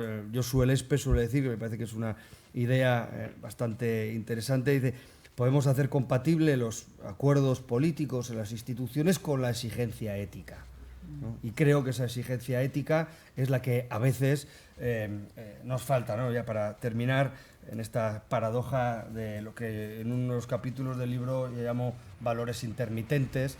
Yo en el pleno del Ayuntamiento de Cizur llegué a plantear que trajeran a la abogada de Rigoberta Menchú para hablar de la amenaza política en Guatemala, a un pleno en el que había más escoltas que concejales.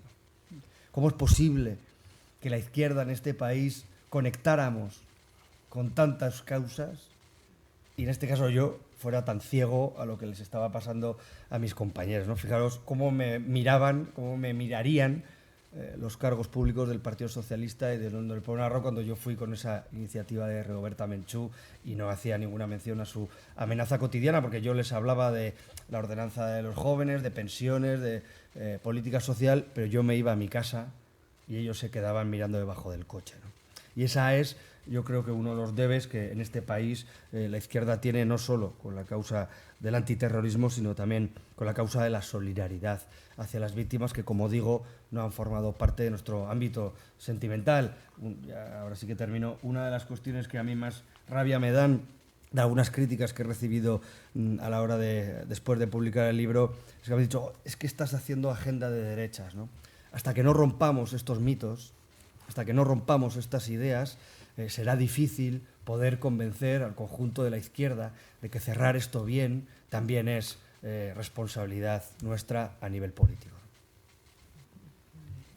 Yo quería decir, hay una reflexión, hay una reflexión general que me gustaría hacer, ¿no? En tanto que desde esta etiqueta de víctima del terrorismo y tal, que es tan horrorosa por varias razones, ¿no? Una de ellas porque realmente yo creo que que cualquier víctima desearía, y en este sentido, hablando de víctima, me refiero a mi padre, querría ser recordada por todo menos por ser víctima del terrorismo.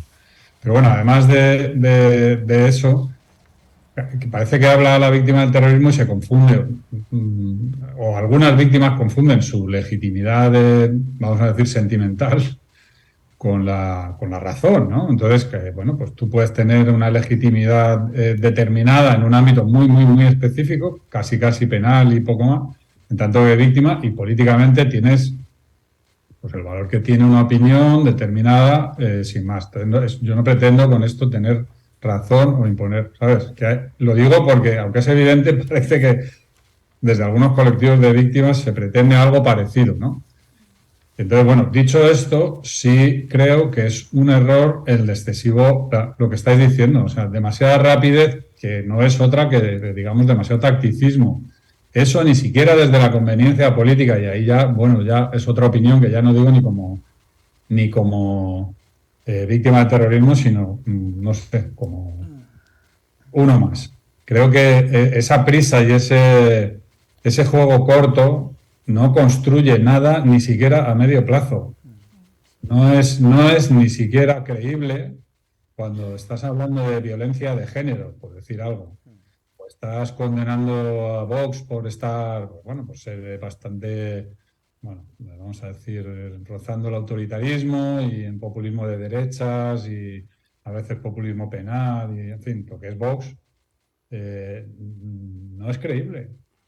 O sea, los principios tienen la ventaja de que construyen un suelo muy sólido y desde ahí se construye el siguiente paso. Entonces, sí, la política tiene sus complicidades, pero al final la política tampoco está, o sea, es bastante simple muchas veces.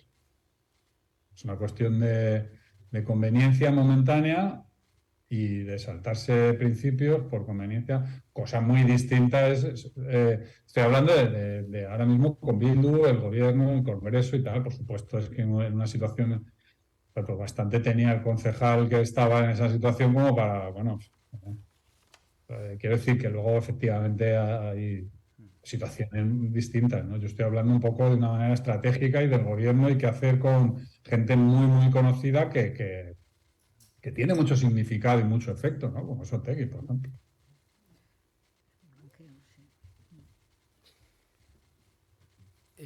Hace un momento decía Adela en su intervención, subrayaba que para que haya justicia con mayúsculas se tiene que deslegitimar, ¿no?, al terrorismo. Y en la primera de las intervenciones, Joseba comentaba el tema del paisaje urbano, ¿no?, del panorama urbano de las ciudades vascas, ¿no? Lo digo porque precisamente el lunes entrevistaba a Iñaki Arteta por su último documental y me comentaba el caso concreto de 2 víctimas con las que aparecen en su último documental y que le exponían el dolor, el sufrimiento que padecían, que sufrían cuando veían en sus pueblos donde viven, donde aún viven porque no se han marchado, fotos de terroristas, pancartas a favor de terroristas, etcétera, etcétera. La Fundación Buesa en eso ha insistido mucho, junto con Covite y algunos otros colectivos, Gogoan también, en intentar impedirlo, pero la realidad es que uno solo tiene que ver las redes sociales para que la permanente denuncia de foto de terrorista, foto de 7 terroristas, no ya, por suerte, en Onguietorris, pero otro tipo de homenajes.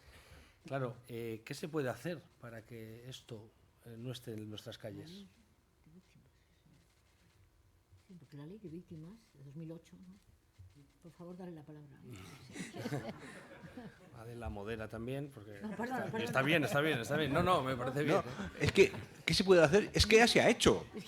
Es que lo que no nos acordamos es que ya se ha hecho. Es que nadie se acuerda de la tolerancia cero con el Lehendakari López. Es que nadie se acuerda de eso. Claro. Es que no había pancartas, es que no había historias de estas. ¿Por qué? Porque se perseguía con la ley de víctimas en la mano, claro. Y nadie llevó, del mundo de Batasuna, por perdonarme, nadie llevó a los tribunales ningún tipo de las actuaciones que llevaba ese gobierno con la tolerancia cero. Es decir, es perfectamente posible. Hay un problema de voluntad política que no se ejerce.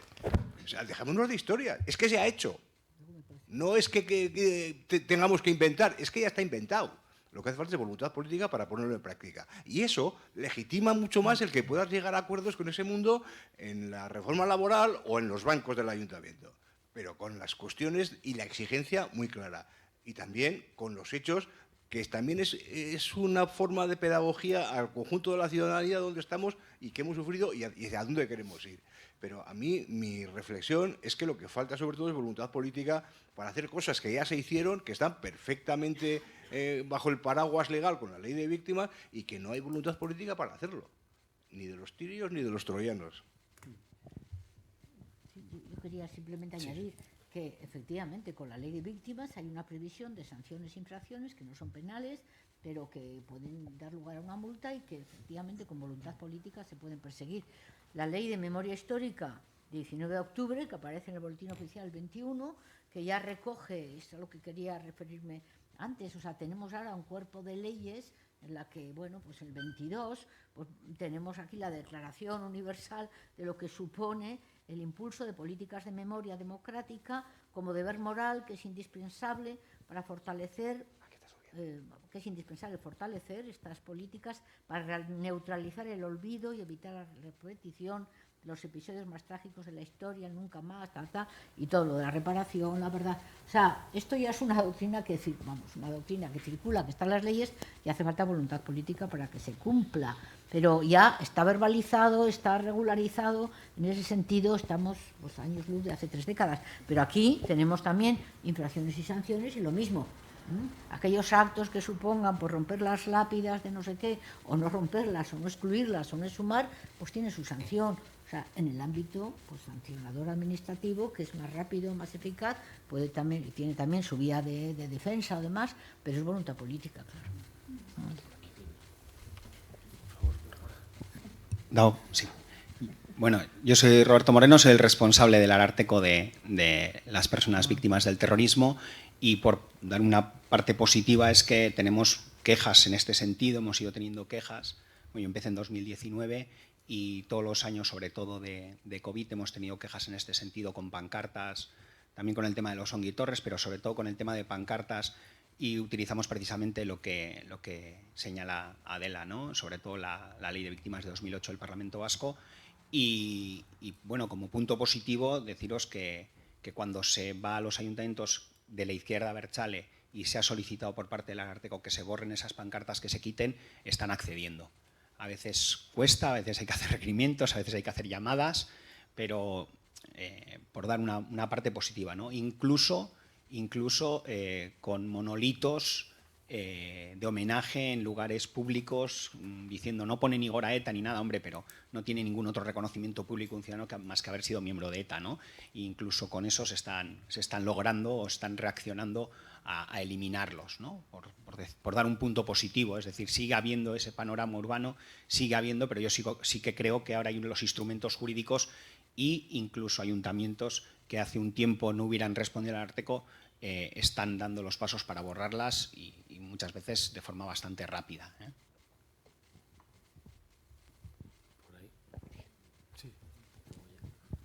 Buenos días.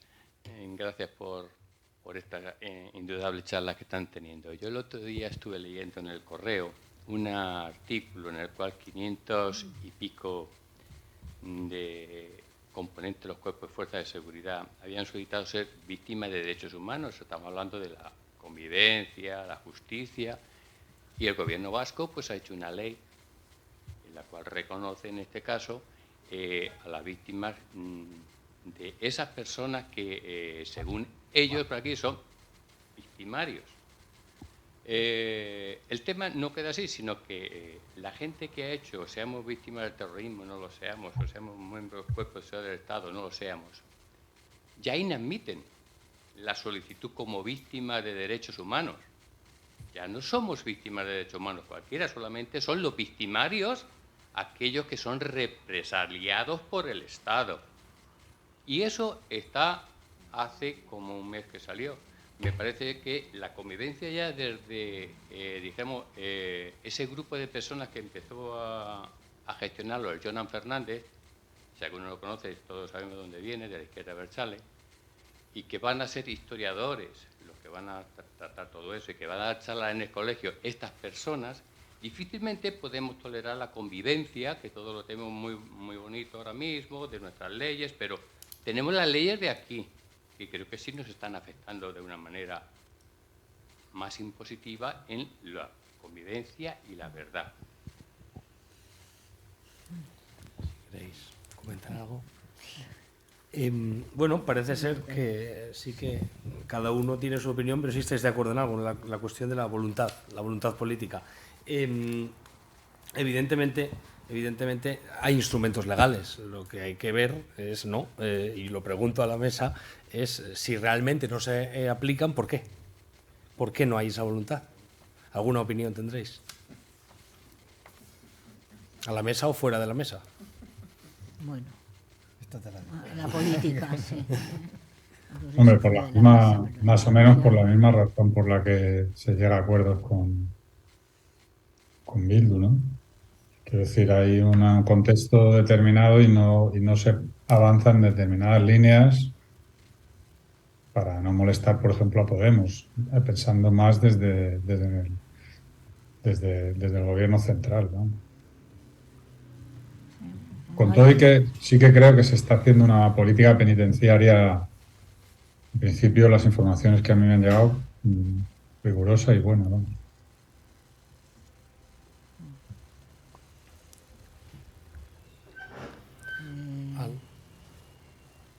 Yo creo que hay falta de compromiso político respecto a estos objetivos, ¿no? No sé si estabas... No. La palabra alguien. O sea, tendría que entrar en la agenda política como prioritario. ¿Cómo se logran estas cosas? Pues no sé, la Fundación tiene experiencia de persistencia, el Ararteko quizá también. Está el tema de la comunicación, efectivamente ya los nuevos y sus nuevos sistemas de comunicación hacen que haya que utilizar otras redes, otros canales para incluir estos objetivos en las agendas políticas cuando hay elecciones y estar vigilantes. Otra forma de actitud, estar vigilantes para que se cumplan. Pero claro, la comunicación y los apoyos, cómo se vehiculan aquí los jóvenes, ¿no? Por WhatsApp, por otros sistemas.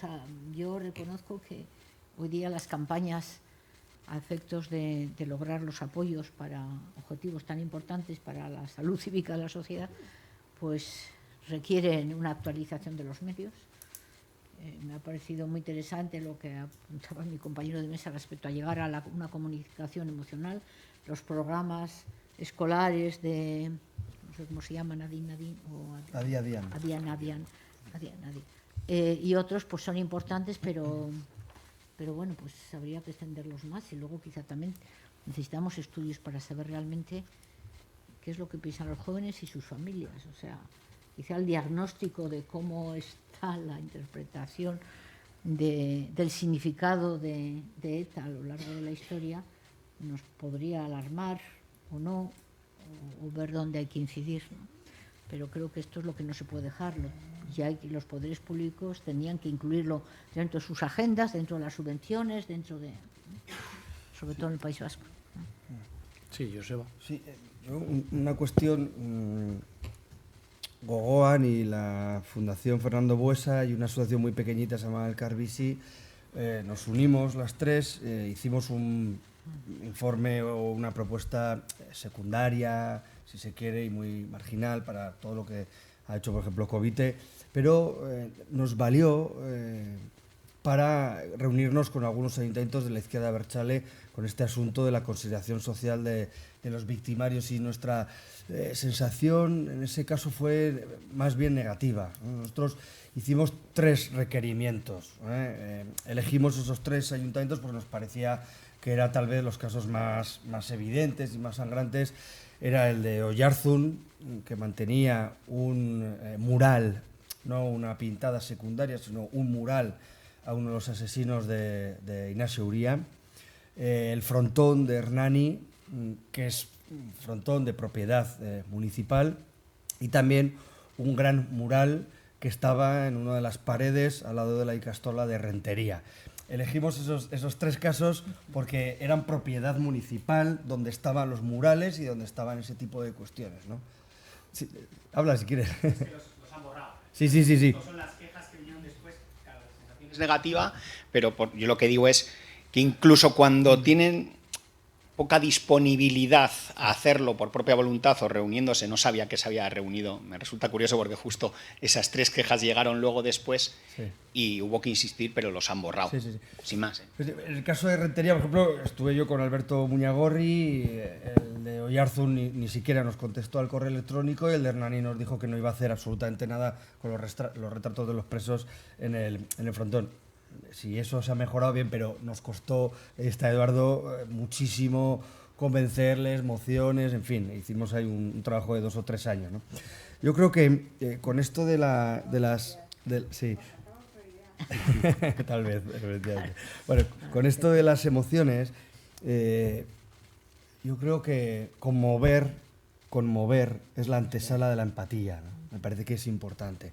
Entonces, yo me doy cuenta cuando voy a los colegios que entro y hay siempre un sector, 2, 3 personas que exculpan, no hay tampoco una defensa activa, ¿no? Pero sí exculpan, y cuando salimos de ahí matizan mucho, ¿no? Porque ha estado Sara o Marta, o ha estado Nayara Zamarreño, o un policía, o ha habido guardia civil. Y entonces, claro, ya esa defensa es más difícil, ¿no? Entonces, conmover me parece que es la antesala de la empatía. En Navarra se hizo hace poco, hace un par de años creo, una encuesta entre jóvenes de 13, 17 años, preguntándoles sobre el conocimiento que tenían de la violencia y de las víctimas más icónicas, y la gran mayoría no lo conocían.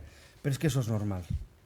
Eso es normal. Es decir, una persona de 13 o 14 años no tiene por qué conocer. No nos tenemos que frustrar ante eso, porque a veces nos frustramos en exceso con la falta de conocimiento de la gente joven. Es que eso es normal. Es que yo no conocía lo que había pasado en Navarra durante la Guerra Civil, a pesar de haber sido asesinadas 3.400 personas, ¿no? Lo más importante a mí me parece que tengamos sistemas para reconducir eso, que es a través de este tipo de jornadas, a través de lo que puedan hacer las instituciones públicas y a través de lo que puedan hacer el cine y la literatura, ¿no? Y sí que me parece peligroso una de las cifras que aparecían ahí. Me parece que el 20% de esos alumnos y alumnas encuestadas justificaban de alguna forma la utilización de la violencia en determinados momentos, ¿no? Ahí es, creo, donde hay que hacer un trabajo importante, ¿no? En esas formas justificatorias. Así que querías... empezábamos la mesa redonda o la parte de intervención de preguntas hablando sobre los jóvenes y terminamos hablando también sobre ellos, donde es evidente que es un campo donde hace falta mucho trabajo por hacer desde todas partes, incluidas las políticas públicas. Así que muchas gracias por haber atendido a estos maravillosos ponentes, por esta por esta mesa redonda de indudable categoría que nos ha hecho tanto reflexionar. Así que muchas gracias a todos. Gracias a ustedes. Vamos a clausurar justo a las 2 de la tarde, así que les pedimos a todos que esperad, por favor, clausuramos a las 2 y ya cerramos definitivamente el seminario. Así que, nada, 10 minutillos de descanso y cerramos.